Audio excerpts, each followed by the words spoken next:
So let's go on to the second segment, which is the Ayurvedic approach. So in Ayurveda, everything is based on the doshas and the imbalance of doshas. Now, it is called a dosha because, so there are three main doshas or energetic humors described as Vata, Pitta, and Kapha. And I'm going to go through the details of these in the next 3 slides so you will understand better. Now, again, they are also called doshas because only they have the capacity to cause disease in the body. Dosha means fault or a flaw. So these are the flaws that cause disease in the body. If they are balanced, there is not going to be any problems. So there are also 3 gunas of the mind. Now, here I'm mentioning the mind, Sattva, Rajas, and Tamas. Again, I just recently did a few episodes on Ayurveda and mind. So I've talked in detail about Sattva, Rajas, Tamas, and all the 3 doshas and how they manifest. So please go check them out if you're interested. Now, we talk about the mind in Ayurveda because we want the mind is disturbed in Ayurveda, in autism, because the gut-brain connection is not happening. Again, it goes back to the same digestion. It goes back to the microbiome and how to make yourself healthy through the gut. Now, the dosha classification, the Vata, Pitta, Kapha, itself is based on the 5. Now, everything in Ayurveda is based on the 5 great elements. Pancha Mahabhutas, which is Akasha, which is ether or space, Vayu, air, Agni, which is fire, Apaha or Jala, which is water, and Prithvi, which is earth. So, again, each of these doshas, Vata, Pitta, Kapha, are a combination of all 5, but 2 elements are dominant in each of them. And now these elements, the dominant elements, give the characteristics for the person who is that particular body type or prakriti. So 2 other concepts very important in Ayurveda is Agni, which is digestive fire. Now, Agni is given so much importance more than anything else because the first thing an Ayurvedic doctor will check is your Agni good? Are you digesting all the food that you eat? Are you digesting your thoughts? Are you digesting everything well? Now, if the digestion is not happening well, then naturally you're going to feel imbalance in the body. And if you're not digesting your food well and you're not breaking down the food into the smaller parts and the nutrients that you need, then you the undigested material turns into ama or toxins. Now, these toxins can cross the intestinal, the gut, the gut, leaky gut, which came from that, and go to the brain and block the channels. The channels that carry information to the brain gets blocked. So then you have to remove these toxins in order to feel more balanced.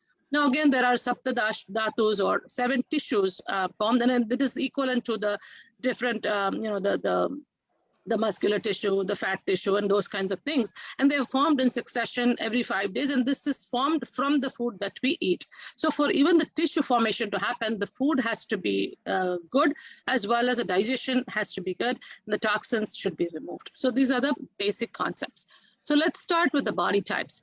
The first body type is a Vata body type. And again, it is a combination of air and earth dominance.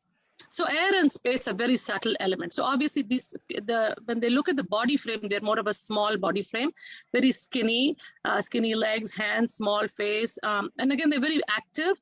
They love to talk a lot, move a lot, constantly moving is Vata nature. They love doing lots of activities. So personality-wise, everything is very fast with them. Very enthusiastic, joyful, bubbly people, but also very creative. They have lots and lots of ideas. And again, they are also changing all the time, so they never keep one same job or same friends or same, it's always seasonal.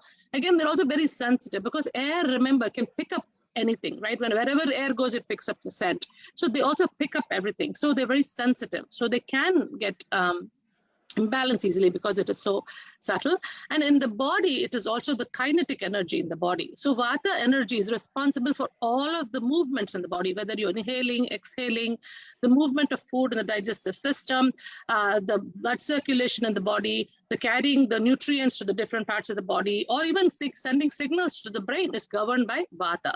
So the Vata has to be balanced for all of this stuff to work well. The sleep, they're very light sleepers. They get disturbed easily wake up with little sounds.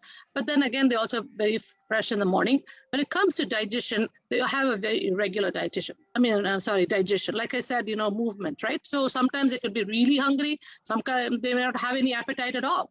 So that is a natural tendency for Vata body type. Common imbalances. When the Vata gets out of balance, what happens? A lot of drying happens in the body.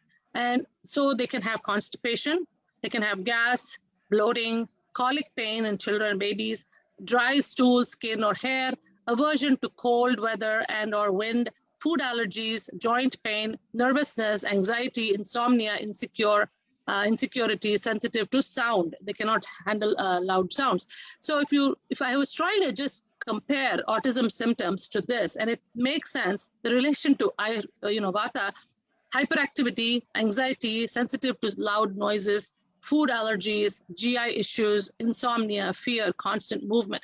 Now, these are all, as you can see, is related to a Vata imbalance. So this makes logical sense when you really think about it. So the second body type is a Pitta body type. There, the dominance is fire and water. Because they have that fire, the digestion is actually pretty good, strong, if the fire is working normally. So again, they take on the properties of these elements. So they usually are a medium frame, maybe a little bit more muscular build. They have the blue eyes or the colored eyes and color in their hair and things like that. And again, personality-wise, because of the fire, they're very intense, very passionate about whatever they do. They're perfectionist. They're very organized, intelligent. Again, this is all balanced Pitta, very intelligent, because the digestion is so good, not just for the food, but also the mind. So they can actually absorb a lot of information, they can study and they can learn a lot. So these are the people on the higher end of the spectrum, I would think, because they can grasp a lot of things very easily. And they're also visual learners. I is the seat of Pitta. And of course, they're also very intense in their work. So they can sit for long hours doing the same thing. And they're very math oriented. They love numbers and things like that. Sleep-wise, they're sound sleeper, 7 to 8 hours, not that deep. Calm and imbalance. Now the Pitta gets out of balance. If the fire gets too high, then what happens is they can have heartburn, ulcers, loose stools, diarrhea, hemorrhoids, rashes, or skin inflammation. A lot of times when the Pitta gets flared up too much, it can become just skin problems, eczema, psoriasis, those kinds of things. Then eye burning, light sensitivity, headaches, aversion to heat, frequent anger and frustration, sometimes even liver disorders, because liver is a seat of Pitta. And then greed or holding on to things. They like to keep their own things together. Again, A as the relation to Pitta, if you look at it, inflammation is a big part of that. Light sensitivity, frequent anger, irritability, intense focus. And usually the anger, irritability comes when they're frustrated about communication. They're not able to make others understand what's going on, or even when they have too much of an overload. The overload makes them so angry, and then they have this meltdown. So that can happen as well. Intense focus for long periods of. These are the little professors Asperger's talked about. Is they can focus on a subject for hours. Whether it's computer programming or, generally the people in the computer programming business probably know, they can spend hours and hours focusing on one thing. Again, they have this special interest, and some of them are called gifted as well. So again, you're gifted in one way, but then you have these other difficulties also. So a lot of this Pitta. So the third one is the Kapha type. Kapha type is a dominance of earth and water. So earth is very grounding, and so is water. Pushpa, so by personality, body type, they're more on the heavier side, little thing. So you can't hear me? Yeah, now it's better. Can you hear me now? Kind of dragging. Yeah, now it's fine. Yeah. Yeah. Oh, sorry about that. Okay. That's all right. Okay. Do you need me to repeat anything that I mentioned before? No, only start with the Kapha type. Kapha is okay. All right, so Kapha is a dominance of earth and water. So they're more grounded and they take on the qualities of earth and water. So basically they're very slow in their movement, slow in everything, which means the digestion is also very slow. So if they eat, they may not even, digestion may take some 6-7 hours. So they could actually skip a meal, and intermittent fasting would be actually good for them. So again, they're very grounded in nature because of the earth element, and they're very loving, compassionate people. Again, inertia is part of that. So they don't like to move a lot. Again, they have great memories. Think of like an elephant memory. Then they have sweet voices. Sound sleepers, they can sleep for long hours, but they have difficulty waking up in the morning. So they may not be early risers. The Manda Agni, already mentioned, they have a slower digestion. They have cravings for sweet and things when they have a lot of imbalance. And so they might gain excess weight.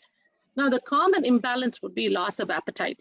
Loss of appetite, feeling of heaviness, nausea, congestion in the lungs, lethargy, aversion to cold and damp, craving for sweets, desire to eat frequently because of depression. The emotional eating is part of Kapha. Then attachment attachment to people and things, and then difficulty to get motivated. Now, again, all this attachment, depression, all of those, the mind is involved. Again, these are things I've talked in detail in my YouTube videos. If you want to learn more, you can. I don't have the time today.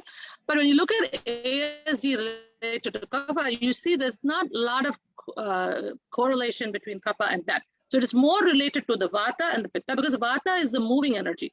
Kapha is the nourishing energy. Pitta is the metabolic energy. So metabolic energy to break down things. So predominantly vata and pitta imbalance is what appears as autism. Again, in Ayurveda, they talk about something called Unmada, and I'm not going to go into the technical terms, but they don't really have a diagnosis, because these are all, again, modern names for diagnosis. We only talk in terms of imbalances and fixing the Agni.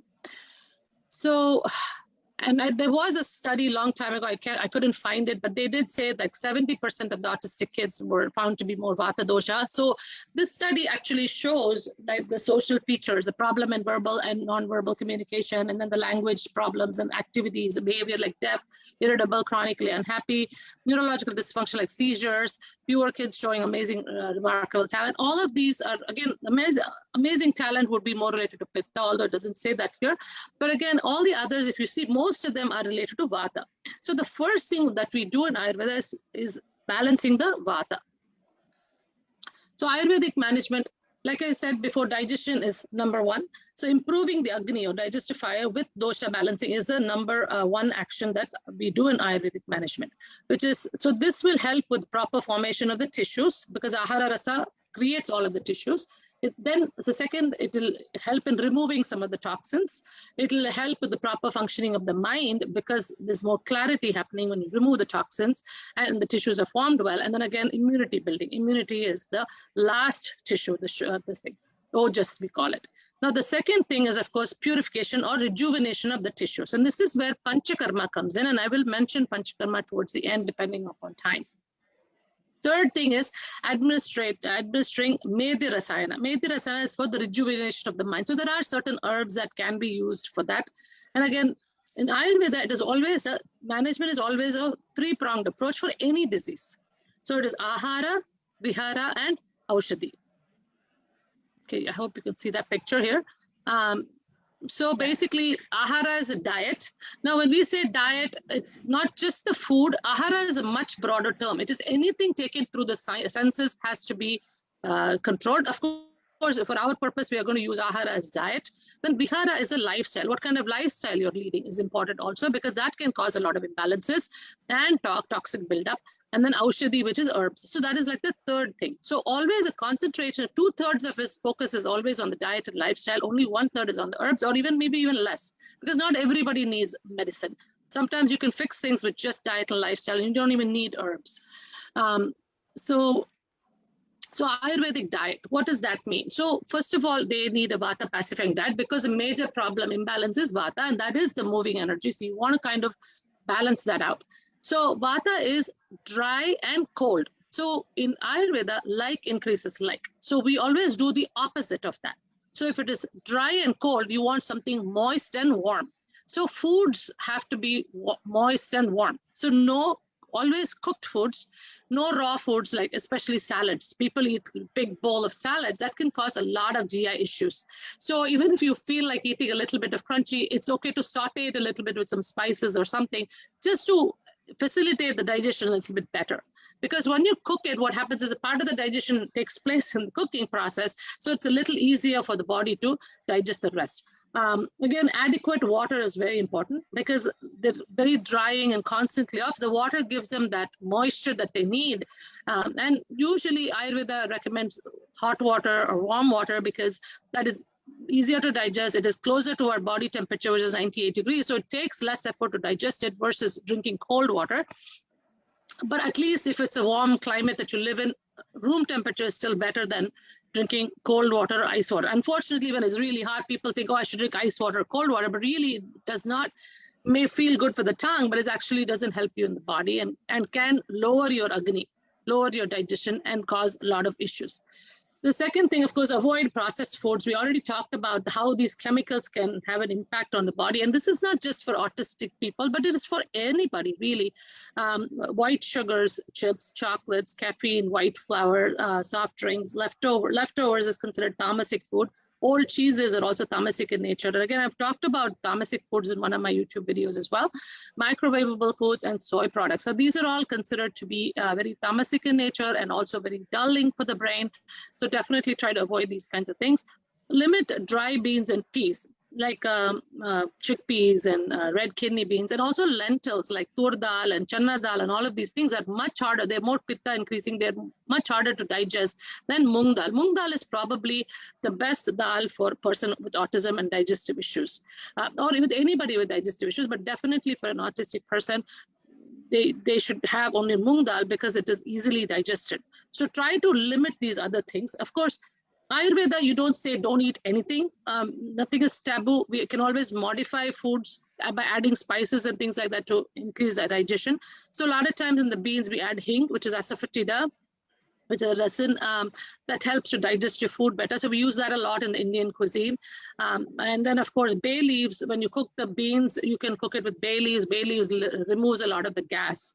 Also, but you don't eat the bay leaves, but it removes the gas. So there are certain things you can do. Of course, some of the spices also help with that. So it is not like no, but definitely if you're having severe digestive issues, stick to mung dal predominantly.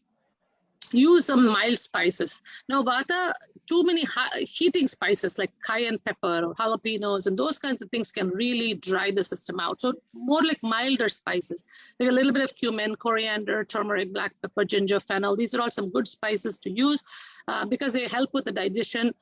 They sort of like, you can think of them like prebiotics. They actually help you digest your food, and maybe we don't know what impact it has on the gut bacteria, but that's what it is.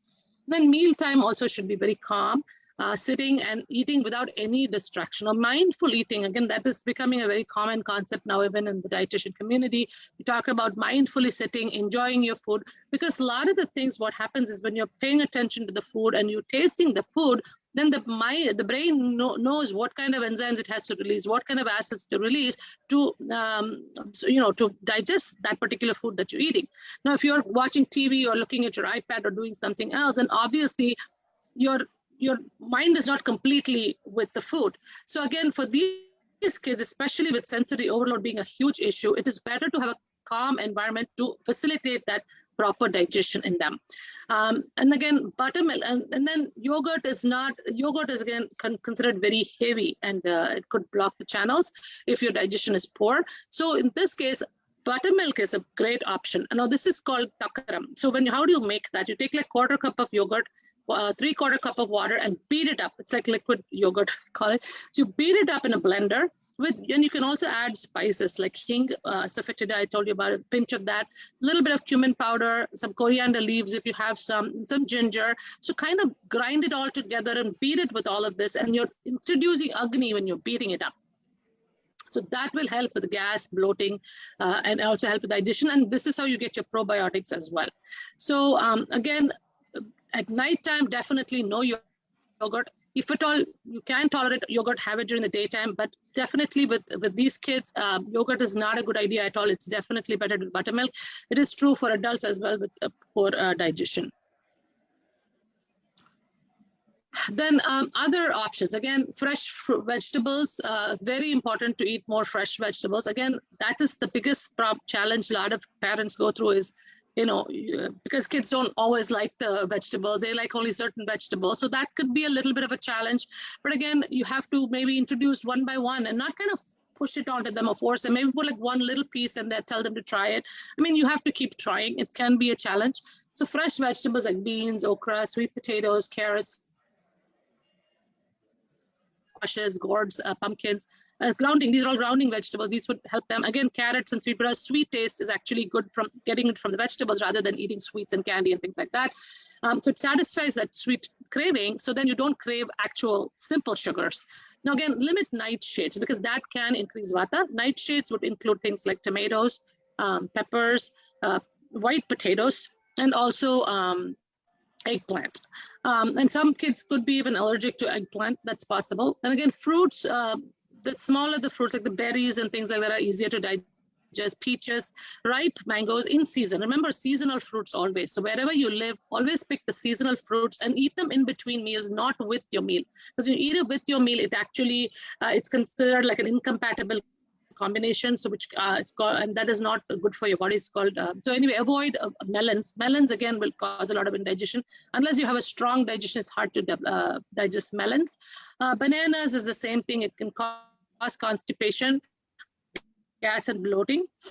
Unless it's very ripe banana, then it may be tolerable, but not like in between bananas. Grains like basmati rice is okay. Basmati is supposed to be okay according to Ayurveda, but again, even that could cause bloating and gas in a lot of people. So definitely you have to pay attention to how you feel when you eat rice. An option maybe to kind of fry the rice a little bit and then cook it, because it kind of makes it a little lighter, remove some of the starch. Maybe that is something to try if you really want to eat rice. Or smaller grains is definitely better, like the millets, the amaranth, quinoa, which are much more easily digested. And I think that's getting popular in India too now. And remember, I mentioned it for the bed diet at the back. They also said the same thing. So there is a lot of correlation if you notice. But the only thing is, this is more intuitive for me versus learning a whole list of things and doing it. So because here we're always focusing on the digestion of the person. And digestion is something that we know. If you have gas and bloating and you can see what did I eat or what did I give the child, and then see, okay, from there, I could avoid that and try something different. So Ayurvedic lifestyle, again, routine is very important to maintain mental balance. Now, you cannot eat, a certain day, one day, and the next day some other time. And so it's always good to maintain that routine. Always start the morning with a glass of warm water, and then maybe even start with a little bit of calming, meditation, that kind of stuff. If you're an adult, of course, if you're a kid, you have to do other things. Again, Abhyanga is an Ayurvedic oil massage, whole body massage. And we used to do this as kids when we were growing up, taking an oil bath every week. And of course, I didn't always like it, but we were kind of made to do it. And we didn't understand why we did that. But actually, it helps to calm down Vata. It gives you a lot of grounding and gives you a calmness of the mind as well. So whole body massage with sesame oil, a warm sesame oil 2 to 3 times a week is a good idea. Leave it on for 20 to 30 minutes and then follow it up with a warm bath. So this is a good idea. Again, adults can do this as well. And if you don't have time, at least do it once a week. Whatever you can do, it's still going to be helpful. Or you could just put some oil in your body and then take a shower right away. That is fine too. Chanting mantras or slokas have shown a lot of, go a long way in balancing the mind. Again, this is something we've always grown up with. A lot of people in India have grown up with this kind of stuff. But again, that itself, those vibrations give a lot of calming to the mind. Like Hanuman Chalisa, or even little mantras like a Mrityunjay mantra, and those kinds of things can be helpful. Yoga asanas, again, yoga goes a long way in giving grounding. And they also found studies, and lots of studies about yoga therapy, and they say that it stimulates the mirror neurons. So this is one thing. They're not able to pick up on others. So this actually gives them that, I guess that when you ground yourself, you have a little bit more calmness to study the other person around you. So they have shown studies doing that. So when I say grounding poses, I'm talking about stuff like just a mountain pose, standing in mountain pose, or Virabhadrasana, which is a warrior pose, or Trikonasana is a triangle pose for people who know yoga. And again, just Shavasana would be helpful. Like just lay down, the corpse pose, Shavasana for 5 minutes, especially for kids. They're may not listen to doing all these other things, but you can make them lay down in Shavasana and do something like a guided meditation. Talk about their favorite place that they like to go to, and just kind of say that, oh, you are going to this little farm, you see this little animal. You can kind of make up things like that too.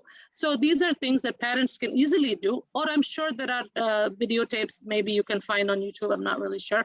But again, pranayama is breathing technique. Now, breathing is very important for calming Vata. And what happens is the hyperactivity is usually you're having a lot of shallow breathing. So when you do deep breathing, it gives you, again, the same grounds your mind as well. For the children, and meditation also goes a long way. And I know neurobiofeedback is a technique that they use for a lot of people with anxiety and all that. And they found that when you do that therapy, they actually kind of delays the response between stimulus and reaction. So when you do meditation, they found studies that even meditation does the same thing. It kind of delays, gives you that little pause between receiving the stimulus and reacting. So meditation is natural and it is good to do. It's very hard to get little children to do it. So definitely Shavasana would probably be the best bet for them, but also have them breathe, like maybe tell them take deep breaths 10 times, or every minute tell them to, every hour, maybe for a minute, they can just do a couple of deep breaths or something like that. Or when they're very hyper, you tell them just breathe and settle them down. Again, for really little kids, creative activities are very helpful, like drawing, painting, coloring. And I think now they say even for adults, coloring is very soothing and comforting. So I guess, it has some activity in the brain. Again, limit devices. Now that is a big problem a lot of parents face today, is the devices. And everybody has a phone, or everybody has an iPad, or they're constantly being stimulated. And remember, stimulation is the major cause of increasing vata. So definitely have to take break from devices, and of course, encourage them to go out, walk in nature, play in nature, or just observe nature. Even that would be very comforting for them.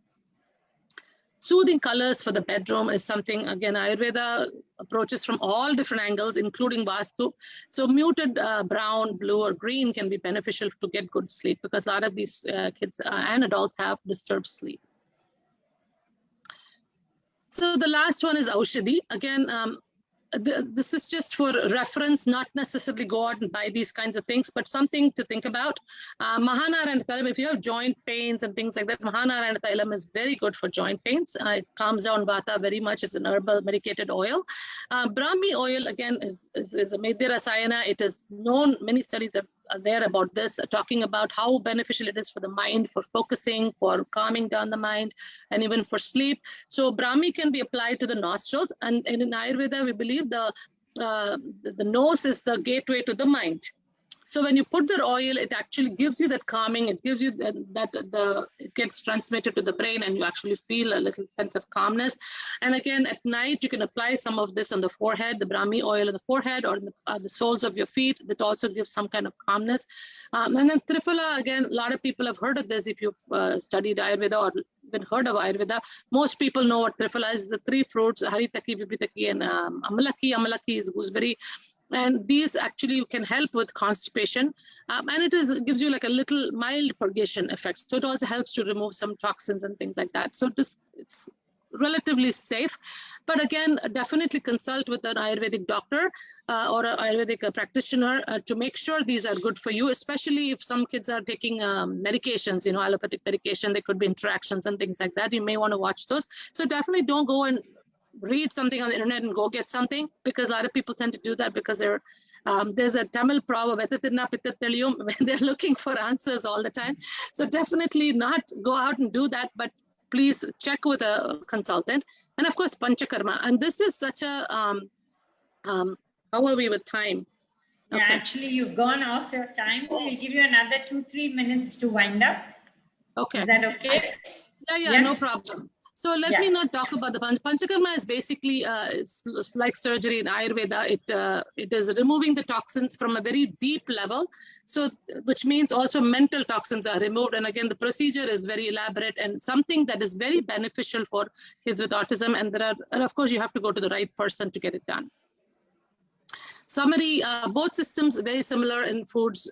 I've already talked about this. Restricted diets and modern nutrition can cause deficiencies. So you have to be very careful if you're recommending them, if you really need it or not. Exercise, yoga, breathing exercise, a lot of positive effects. Introducing daily routine, probably the most important thing for a vata balancing. Daily massage gives calmness of body and mind, and mantra chanting is beneficial for concentration and focus. Again, Panchakarma for administered properly, for improving the Agni and detoxifying the body. So the last thing, and this is my information, and of course, I can share this with anybody who needs this. I just wanted to leave with this quote: "Everyone is a genius if you judge a fish by its ability to climb a But if you judge a fish by its ability to climb a tree, it will always live its whole life believing that it's stupid." So I think that is one thing I want anybody to take away, is that this is a difference in environment. It's not a disease. But again, don't push your children to do something that they're not inclined to do, because they will shine in something that they're really good at, and encourage that more rather than telling them to be like everybody else. And I think that is the most important takeaway from all of this. So thank you so much for the opportunity. And these are some of the references. And if any of the dietitians are interested, I could definitely share the PDF. Please watch part 3 Q&A session where I share my own personal experiences.